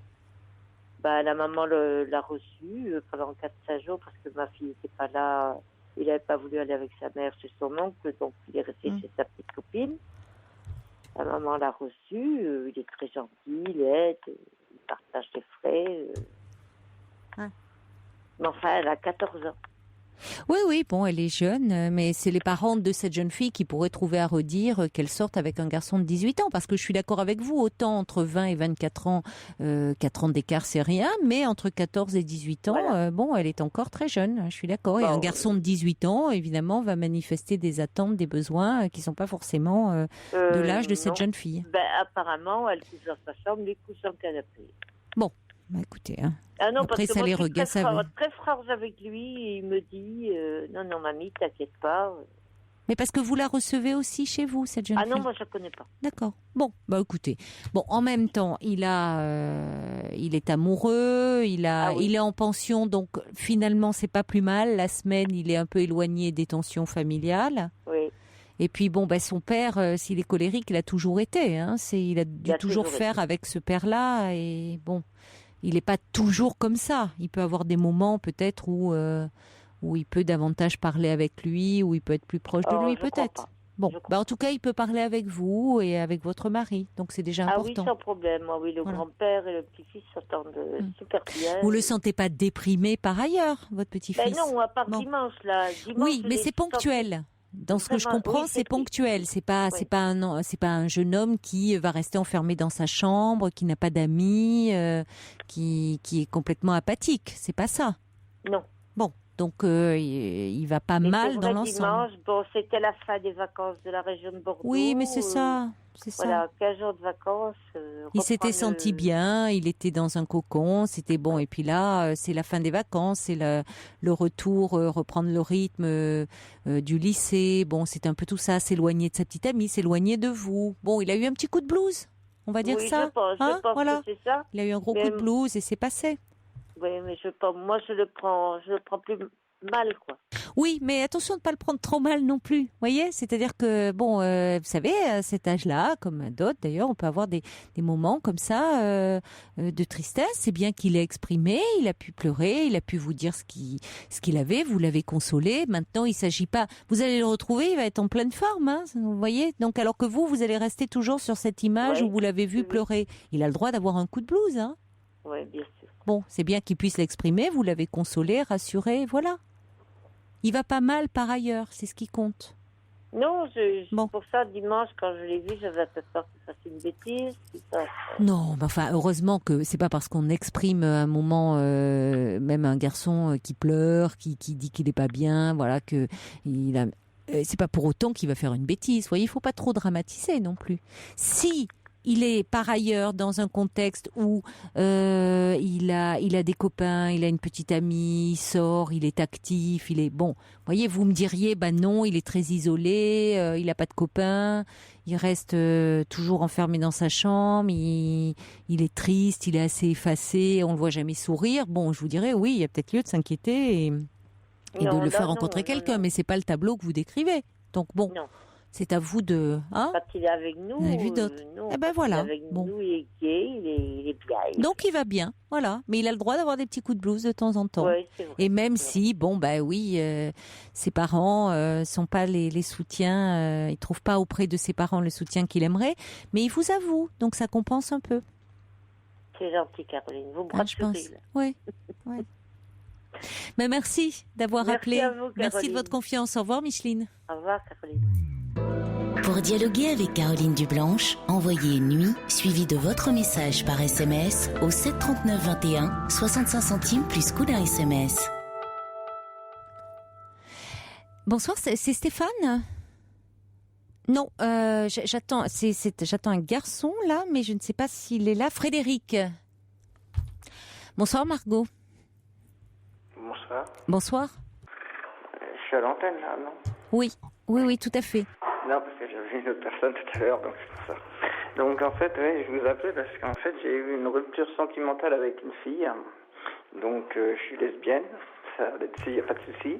Et en fait, problème psychologique, en fait, c'est que j'arrive pas elle est partie, donc en fait, et ça a duré 1 mois entre elle et moi. Toutes les deux. Et donc, en fait, suite à cette rupture sentimentale, psychologiquement, moi, je ne sais plus, parce qu'elle m'a fait vider mon appartement, redevenir homme et tout ça. Et donc, ce qu'il y a redevenir homme, comment ça ? Parce qu'en fait, je suis transsexuel, à la base. J'étais un homme, je suis devenu une femme. Oui, mais je vois pas pourquoi la séparation. Elle m'a demandé de me raser la tête, elle m'a dit de racheter des vêtements d'homme et tout. Donc moi j'ai tout jeté parce que parce que j'ai tourné la page avec elle et j'ai tout supprimé de mon téléphone et tout pour justement parce que ça fait 1 mois et 1 jour qu'on était ensemble et donc après ça s'était mal fini malheureusement et donc j'ai tout vidé mon appartement et tout pour elle, je faisais tout pour elle. Grâce aux amis trop, justement. Enfin, elle vous demande de vous raser la tête, vous le faites. Vous voyez, ça va pas, ça. Enfin, elle vous demanderait de vous jeter d'un pont, vous le feriez ? Non, peut-être pas. Bon. Mais il faut dire que j'ai vidé mon appartement et tout. Et psychologiquement, moi, maintenant, je suis complètement... Parce que de l'autre côté, j'ai mon concours d'aide-soignante que je prépare aussi. Que pour l'instant, que j'ai laissé tomber, que je prépare en même temps. Mais c'est vrai que cette rupture, psychologiquement, moi, je suis... Vous met en vrac. Faut dire que je dors par terre, j'ai tout perdu, donc je me dis que... Mais attendez, pourquoi vous dormez par terre ? C'est en fait que j'avais vidé tout mon appartement, parce que comme elle me l'avait demandé, et j'ai même annulé mon préavis de mon logement. Parce qu'elle m'avait demandé parce qu'on devait prendre un logement et tout avec elle. Oui, mais votre appartement, là, il est à vous ? Vous êtes locataire ? Oui. Bon. Le mobilier était à elle ? Non, il est à moi. Alors pourquoi elle est partie avec le mobilier? Pourquoi non, elle vous a... pourquoi vous avez vidé l'appartement? C'est ça que je ne comprends pas. Voilà, Ils sont où vos meubles? C'est moi qui ai vidé l'appartement parce que comme elle m'avait fait une grosse promesse d'appartement, de maison et tout, qu'on devait avoir ensemble, donc pour elle, parce qu'elle de son côté, elle faisait la même chose. Parce qu'on repartait à zéro en fait. Et en fin de compte, je me suis aperçu que... Alors ils sont où déjà vos meubles? Il n'y a plus rien, j'ai tout donné dans le coup. Puis maintenant, j'ai plus qu'à tout racheter. Vous avez donné vos meubles, là, d'accord. Bon. Mais il faut déjà vous racheter un canapé lit, c'est la base. Parce que vous voyez, dormir par terre, ça va aller un temps. Hein. Oui, je sais bien, mais malheureusement, c'est vrai bon pour le dos, paraît-il, mais enfin, bon. Oui, mais bon, le dos, après, le sol, il est froid quand même. Mais c'est surtout la blessure, moi, psychologique qui est à l'intérieur de moi. Oui, mais j'ai bien compris, mais enfin, vous voyez, là, pour le coup, quand même, cette femme vous faisait faire n'importe quoi. Finalement, dans un sens, ça va vous permettre un peu de vous retrouver, vous. Parce que si vous avez fait des choses plus dures, Margot, vous avez eu ce changement d'identité, où vous dites votre identité première est d'être celle d'un homme. Vous avez fait une opération? Non, pas encore. Non, pas encore. Bon, mais enfin, vous êtes dans ce projet, ou bon, Et là, parce que cette femme n'est plus dans votre vie, tout d'un coup, tout s'effondre. Enfin, je veux dire, vous avez surmonté des choses bien plus lourdes. Tout ça. Psychologiquement, oui, parce que c'est vrai qu'heureusement que j'ai mon concours qui me tient à cœur, que j'ai pas lâché, parce que ça fait 3 ans que je le prépare pour voilà. Mais je me dis qu'à cause de tout ça, c'est vrai que moi personnellement, psychologiquement, c'est vrai que pour l'instant j'ai envie de rester seul. Après, à moins que je trouve quelqu'un vraiment qui comprenne et qui une personne qui comprenne la situation, on va dire, ou les choses. Mais c'est vrai que parce que de l'autre côté, mais je me dis que moi je peux être prête à aimer, mais peut-être pas dans l'immédiat. Je veux dire, après, si une personne comprend, pourquoi pas. Mais elle avait bien compris au départ, donc bon. Oui, elle avait bien compris, mais justement, je me dis, je me suis fait avoir, et c'est comme j'ai pas eu d'amour. Non, mais ça peut arriver. Ça peut arriver. On peut à un moment, pas forcément que vous êtes fait avoir, c'est qu'à un moment les sentiments peuvent évoluer. Et malheureusement, les siens ont disparu. Vous voyez, ça veut pas dire que vous vous êtes fait avoir. Si, parce que moi j'ai tout, parce que quelque part, moi je me suis fait avoir parce que j'ai tout perdu. Parce que ça veut dire que chez moi, à part les murs, c'est tout ce que j'ai. Bon, alors attendez, ça c'est pas le pire. C'est pas le pire. Déjà, vous êtes dans cet appartement, vous êtes un canapé lit et tout, ça peut se racheter. C'est le plus grave, il est pas là. Franchement, c'est ce que je vous disais tout à l'heure. Vous avez surmonté des choses bien plus lourdes que ça. Bien sûr que là, vous vous retrouvez dans le dénuement parce qu'il y a tout. Il y a le fait dans cette solitude, puisque vous êtes malheureuse qu'elle vous ait quitté. Et en plus, effectivement, au lieu de vous retrouver chez vous quand même dans un lieu où vous vous sentez un peu quand même sécurisé, vous êtes complètement là, vous avez vos 4 murs et rien d'autre. Donc la priorité, si vous le pouvez, c'est de vous recréer un petit cocon, que vous vous sentiez bien. Parce que là, vous n'allez pas vous punir en restant à dormir par terre, en vous éclairant à la bougie. Enfin, vous voyez, il y a un moment, il faut que vous preniez soin de vous. Oui, mais le problème, justement, c'est que j'ai du mal, parce que psychologiquement... Oui, alors, allez voir, si vous vous sentez mal, faites-vous aider. J'imagine que par rapport au changement d'identité que vous êtes en train d'effectuer, que vous souhaitez effectuer, vous êtes suivi sur le plan psychologique. Faut dire que j'ai eu mes 2 ans, c'est 2 ans, mais peut-être qu'après, s'il y a besoin, je peux retourner, peut-être voir un spécialiste. Je pense que là, oui, surtout compte tenu du fait que vous vous sentez mal, déstabilisé, et on le comprendrait, parce que déjà, vivre une rupture n'est pas simple, c'est une épreuve. Alors en plus, vous retrouvez ou vous vous sentez dans le dénuement parce que tous les meubles et tout, vous avez tout laissé. Donc déjà, il faut vous retrouver au plus vite, vous créer un endroit où vous vous sentiez bien. Et puis, de toute façon, par rapport à cette transformation que vous comptez faire, il est important que vous ayez un accompagnement psychologique. Ça sera aussi l'occasion de parler de ce que vous êtes en train de vivre. Mais cette opération ne se fait pas en France, donc... Ça peut se faire. Non, en France, ça se fait pas. Bon. écoutez, mais ça bon, me après, surprend. voilà. Mais je veux dire que c'est suite à ça que, en fait, parce que c'est vrai que j'avais tout, j'avais une vie équilibrée, j'étais mise dans mon concours et tout, et c'est vrai que d'un seul coup... Alors, il a lieu quand, ce concours ? Normalement, il avait lieu au mois de mars, donc j'ai pas pu le passer cette année, mais maintenant, ça repousse encore d'1 an, parce que, parce que ma part de féminité, les cheveux courts, ça le fait pas.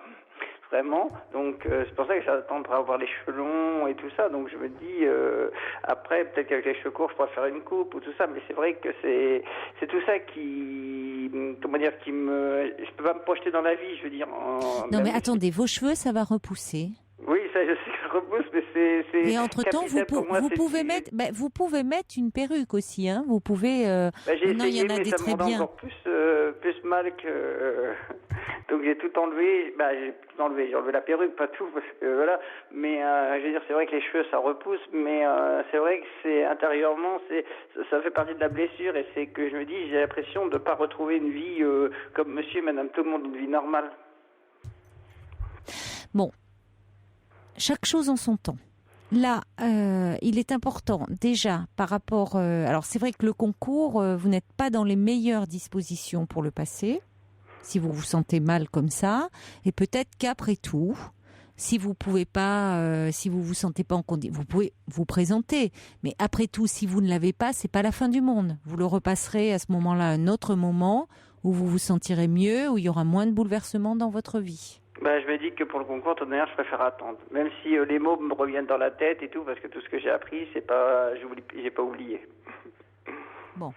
Alors, par rapport à ça, la priorité, c'est je vous dis, de meubler un peu, même si c'est sommairement, même si vous ne tombez pas dans la déco, mais votre appartement, parce que vous n'allez pas continuer à vous punir comme ça en restant à vivre là sans rien. Vous voyez, il faut arrêter un peu le masochisme là. Vous êtes rasé la tête déjà, ça fait pas mal. Bon, alors maintenant, effectivement, vous avez les cheveux courts, pas encore au point de vous faire une coupe, mais je veux dire, il y a de très belles perruques maintenant et pas chères. Donc, si ça peut vous permettre de vous sentir mieux dans votre peau, de trouver quelque chose qui vous correspondait avant, ce que vous aviez avant de vous raser la tête, hein, vous pouvez très bien retrouver, et ça vous permettra, en attendant que vos cheveux repoussent, parce qu'ils vont repousser, de vous ressentir un peu mieux, de pouvoir sortir dans la rue, et voilà, d'être déjà bien. C'est des petites choses qui peuvent compter beaucoup, parce que l'apparence, ça compte, et particulièrement dans votre situation. Faut dire que moi, c'est vrai que perruque, j'ai essayé, donc j'ai laissé tomber. Je me suis dit, je vais rester avec mes cheveux comme j'ai. Mais c'est vrai que je mets boucles d'oreilles, etc., bijoux, pour pas que les gens s'aperçoivent que de mes cheveux, on va dire ça comme ça.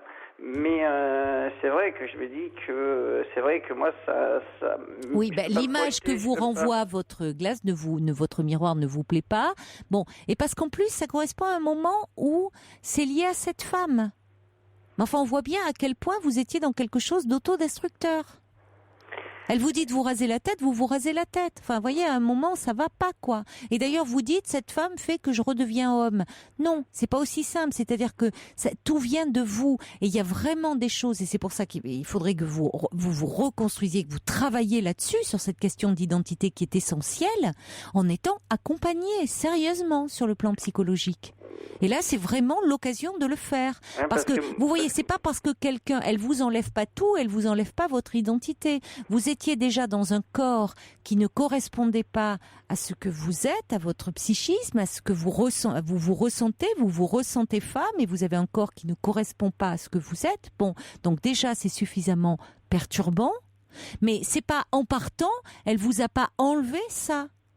Non, surtout qu'elle m'a pas enlevé le côté non plus de lesbienne, ça là-dessus, il n'y a pas de souci. Mais je veux dire que c'est vrai que quelque part, c'est vrai que je remets tout en question. Mais je vois bien, tout est complètement confus dans votre tête. C'est comme si cette femme vous enlevait tout ce que vous êtes, et qui est évidemment déjà très compliqué. Quand bien même vous ne vivriez pas cette séparation. Alors, bien sûr que quand on se sépare, on a souvent le sentiment que on perd une partie de soi-même en perdant l'autre. Mais moi, je dirais que j'étais coupé en deux. Oui, mais vous êtes coupé en deux, bien avant cette femme. Voyez, oui. Vous êtes coupé en deux, vous, dans cette identité, dans ce corps qui ne correspond pas à ce que vous êtes, à ce que vous ressentez. Faut dire que donc c'est pour ça qu'il faut que vous soyez accompagné, hein. Par rapport à mon changement, vous voulez dire? Oui. Par rapport à ce que vous traversez, par rapport au fait que vous vous sentez extrêmement perturbé et déstabilisé. Mais ça viendrait du changement ou de la rupture alors? La rupture réveille toutes ces angoisses autour de votre changement. Parce que, vous voyez, la façon dont vous présentez les choses, à savoir que cette femme vous a fait redevenir homme, c'est très symbolique, c'est très symptomatique de ce que vous ressentez. Comme si elle vous enlevait une partie de votre identité, mais votre identité que vous êtes en train d'apprendre à reconstruire. Puisque c'est pas simple de passer de cette vie d'avant, vous étiez un homme, à cette vie d'aujourd'hui où vous aspirez, vous voulez, vous ressentez femme. Ça fait 10 ans que je fais le changement, donc je veux dire qu'il y a le traitement et tout qu'elle m'avait fait arrêter aussi, donc je veux dire que c'est vrai qu'il y a comme la poitrine qui est là, il y a tout ça, et je me dis que c'est vrai que après les mais elle vous l'a pas enlevé, elle vous a pas enlevé tout ce parcours du combattant que vous avez fait avant qu'elle soit dans votre vie, elle vous l'enlève pas, cette femme. Alors évidemment que dans cette relation-là, vous pouviez exprimer votre féminité, mais c'est pas parce qu'elle n'est plus là que vous ne pourrez pas le retrouver auprès de quelqu'un d'autre. Mais il faut déjà que vous retrouviez vous. De retrouver l'amour, je pense pas qu'il y ait une personne, une fille qui serait capable peut-être de, vu que j'ai tout perdu, je sais pas s'il y a une fille qui serait capable de... Alors, vous n'avez pas tout perdu. C'est là où vous faites fausse route. Non, vous avez perdu cette relation, cette femme, mais vous n'avez pas tout perdu. Vous êtes en train, vous, d'essayer de vous construire autrement. Ah oui, mais parce qu'avec une autre personne, une autre fille, je me dis, ça peut être possible de reconstruire quelque chose, mais je veux dire que pour l'instant, c'est vrai que je pense pas qu'il y ait une autre fille qui voudra peut-être vivre avec, vu que moi j'ai plus rien. Vous n'avez pas plus rien, mais vous avez du mal à l'entendre pour le moment. Vous allez me faire pleurer. Mais parce que vous avez besoin d'être aidé, vous avez besoin d'être accompagné. Ouais, mais bon, après, retrouver l'amour avec une autre personne... Mais on n'en est pas... Déjà, je vais vous dire, Margot, on n'en est pas à retrouver l'amour, on en est à vous trouver vous. D'accord ? Et quand vous vous sentirez mieux dans votre peau, vous pourrez envisager à nouveau d'être aimé. Il faut que vous vous sentiez aimable à vos propres yeux, ce qui pour le moment n'est pas le cas. Ouais, et vous faites tout au contraire pour vous détruire. Donc la priorité, c'est d'aller consulter, de vous reconstruire. Mais moi, c'est que j'ai jamais eu d'amour, donc d'affection, donc c'est pour oui, ça mais justement, c'est pour ça qu'il y a beaucoup à travailler. D'accord ? Et que vous avez l'impression, parce que vous aviez trouvé cette femme vous apporter de l'amour, que elle, disparaissant de votre vie, vous n'allez plus être aimé. Si. Déjà, il faut apprendre à vous aimer, vous. Et vous pourrez après vous aimer. Mais voyez, vous avez vraiment besoin d'être accompagné psychologiquement. Et la priorité, c'est de prendre un rendez-vous au plus vite et avec quelqu'un qui connaît bien ces questions. Et en plus, quand vous dites qu'on n'est pas opéré en France, vous faites fausse route parce que la sécurité sociale même prend en charge ce type d'intervention. Donc, voyez, je crois que vous êtes très mal renseigné. Il faut vraiment que vous consultiez des spécialistes, des médecins. Déjà, vous en parlez à votre médecin traitant qui va vous orienter. Il existe des services spécialisés pour cela. Donc, renseignez-vous là-dessus. Parce que c'est vrai qu'après, comme vous dites, avant de retrouver l'amour, c'est vrai que faut déjà que je me construise moi. Mais bon, après, on ne sait jamais. Hein, des fois, comme on dit, ça nous tombe dessus. On ne sait pas si ça va nous tomber dessus. Voilà. Mais la priorité, c'est que vous fassiez vous bien prendre en charge et que vous voyez déjà un médecin endocrinologue qui va vous orienter après vers un service spécialisé et où là vous aurez une prise en charge avec plusieurs spécialistes et qui vont pouvoir prendre le temps de parler. Mais là, c'est la priorité et peut-être plus que votre concours, parce que si votre concours, bien sûr, vous n'êtes peut-être pas en état psychologique de le passer. Et bon, vous pouvez vous présenter, après tout, qui ne tente rien à rien. Et si vous ratez ce concours, c'est pas dramatique. Vous pourrez le représenter l'année prochaine. Hein. Oui, mais il faut payer 100 € à l'inscription. Et il y a une amie qui m'a dit, on l'a pas toujours la première fois. En plus, voilà. Donc je me dis que, voilà, mais je préfère bien le préparer. Déjà, oui, mais préparez-le dans de bonnes conditions, déjà en meublant un petit peu votre appartement pour vous retrouver. D'accord ? Bon courage, Margot. Merci. Au revoir. Au revoir. Cette année, la libre antenne de Caroline Dublanche, c'est du dimanche au jeudi de 23h à 1h sur Europe 1. Bonsoir Gérard. Bonsoir Caroline. Bonsoir. Je vous appelle parce que donc, je suis marié, j'ai 35 ans, j'ai 2 petits garçons. Ma femme a le même âge que moi, on travaille tous les deux. Oui. Et donc elle est extrêmement désireuse d'avoir un 3e enfant et c'est pas du tout mon intention. Et donc je sens qu'elle en souffre, qu'elle m'en parle depuis déjà une bonne année. Enfin, ça a commencé avec des allusions discrètes et puis de manière plus appuyée et puis devant des amis. Et aujourd'hui, donc je sens que c'est un désir qui est important pour elle. Moi, je ne le ressens pas. Et voilà, donc on en a parlé. Oui. Je lui ai dit dans l'intimité, je lui ai dit que moi, j'en avais pas le besoin ni l'envie. Et donc, je sens bien que pour elle, ça a été une très grosse déception. Elle ne désespère pas de la chose. Pour moi, elle espère vous convaincre. Oui, elle espère me convaincre. Et vous, c'est vraiment ferme et définitif. C'est un 3e, c'est pas envisageable.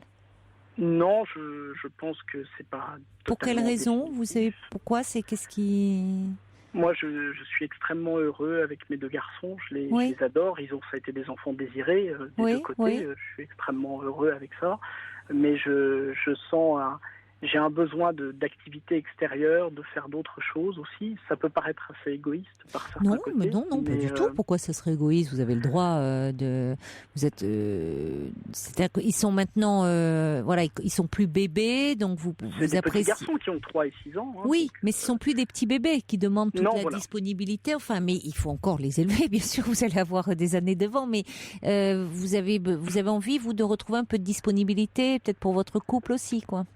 Pour notre couple et puis à titre personnel aussi, on peut aussi avoir une activité personnelle à côté et c'est vrai que un tout petit bébé c'est extrêmement prenant, c'est beaucoup de soins et beaucoup d'attention et c'est normal. Oui, vous voulez être présent aussi. Voilà, et puis aussi j'ai un peu le sentiment de peut-être qu'à 3 on est forcément moins disponible pour chacun de ses enfants avec 3 qu'on l'est avec 2. Quand le 2e est arrivé, vous aviez cette crainte d'être moins disponible aussi pour le premier ça peut arriver, c'est quelque chose j'avais... de dire je vais peut-être moins l'aimer ou je l'aime tellement le premier que je ne vais pas arriver à aimer le second comme ça. C'était pas une question de quantité d'amour, puisque ça ne se compte pas, mais c'était plus la question de se dire est-ce que... mathématiquement, on n'a pas autant de temps avec 2 enfants qu'on en a avec 1 et avec 3 qu'on en a avec 2. Donc, on ne peut pas offrir le même temps à chacun de ses enfants et a fortiori en avoir pour soi. Donc, c'est vrai que je trouve que 3, ça peut commencer à être beaucoup. Bon, et votre femme, alors, pourquoi elle veut ce 3e enfant? Elle arrive à 35 ans, peut-être à un âge où on se dit... si je ne l'ai pas dans les 3-4 ans qui viennent, peut-être que je l'aurai plus. Et je pense elle le dit, elle souffre peut-être de ce fait de ne plus ressentir la maternité et cette joie qui peut être une grossesse. Elle aime être enceinte. C'est un moment qui lui plaît.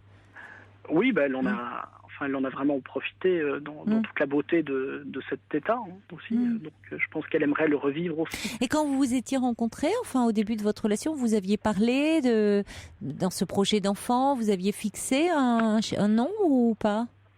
Il était évident qu'on voulait avoir un ou plusieurs enfants. Oui, donc ça laisse la place pour un 3e. Qu'on voulait avoir des enfants, voilà. D'accord, des enfants. Vous n'aviez pas fixé le nombre. Oui. C'était pour nous quelque chose d'important et ça l'est toujours. Il n'y a aucun regret. Oui. Vous êtes très heureux. Vous aimez vos fils, vous dites finalement vous vous sentez bien comme ça, vous n'avez pas cette aspiration à en avoir un autre, vous vous contentez de ce que vous avez. J'ai du mal, et c'est le sens de mon appel, à trouver ce compromis entre l'envie, parce que je sens que ma femme est malheureuse de cette situation, l'envie de lui donner les armes pour être heureuse et être un couple épanoui et en même temps trouver cet équilibre moi-même. Donc ce point d'équilibre est pas facile à trouver. C'est comme vous dites, c'est un compromis, c'est-à-dire parce que votre désir comme celui de votre épouse est légitime. Vos 2 désirs sont légitimes. Le problème, c'est qu'ils ne sont pas compatibles. Elle aimerait bien un troisième enfant, mais vous, vous n'aspirez pas à un troisième enfant, vous voyez. Mais vous avez le droit, l'un et l'autre, d'avoir ce désir-là. Alors après, à un moment, c'est qu'est-ce qu'on privilégie, c'est-à-dire que parfois, oui, on renonce à certaines choses, mais pour profiter de ce que l'on a pleinement. Et c'est là où justement où je disais que ça peut paraître égoïste, parce que moi, j'en finis par culpabiliser un peu et me dire que finalement, je ne veux pas de troisième enfant pour quelque chose qui est très personnel. Et donc, je culpabilise un peu de me dire, finalement, c'est une démarche égoïste. Oui, mais il y a toujours quelque chose de, comme on vous dirait que faire un enfant peut être aussi une démarche égoïste. Vous voyez, si on va sur ce terrain-là, vous avez le droit de dire qu'après tout, vous vous êtes réalisé, vous, dans cette paternité, vous continuez à vous réaliser, puisque vos enfants sont petits, ils ont 3 et 6 ans, que il y a encore beaucoup d'années à passer à leur côté pour les élever, pour les éduquer, pour les voir grandir, pour les accompagner. Enfin, il y a du boulot là, hein. Donc, et que ça vous suffit. C'est-à-dire que vous aspirez, je trouve la tâche déjà très grande. Hein. La tâche est grande, mais je suis d'accord avec vous.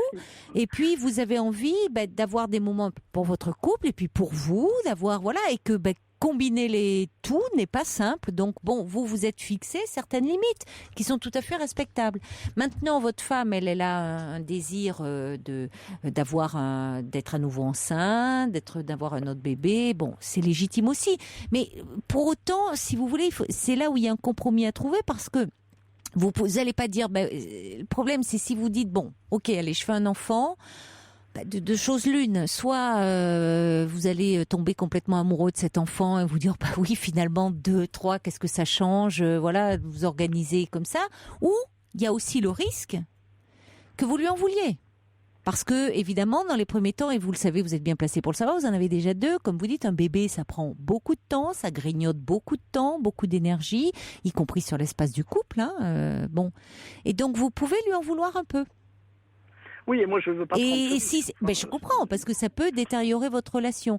Et c'est là où, à un moment, dans le compromis à trouver, votre femme, elle peut aussi se dire qu'il y a ce désir-là d'avoir un autre bébé, et puis en même temps, en allant au bout de ce désir, elle peut mettre en péril un peu peut-être votre relation et donc aussi votre équilibre familial. Donc c'est là où parfois on se dit il vaut peut-être mieux se contenter de ce que l'on a et où vous êtes heureux comme ça. Et voilà. Moi, je suis heureux, mais je sens que mon conjoint l'est pas. C'est bien. Et elle n'est pas parce que ça me rend un peu malheureux.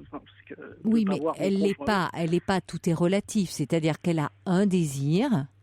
Et pour le moment, elle peut pas concrétiser ce désir d'autre enfant. Mais pourquoi qu'est-ce qui est le plus important ? Vous voyez, à un moment, il faut aussi se poser la question, qu'est-ce qui est le plus important ?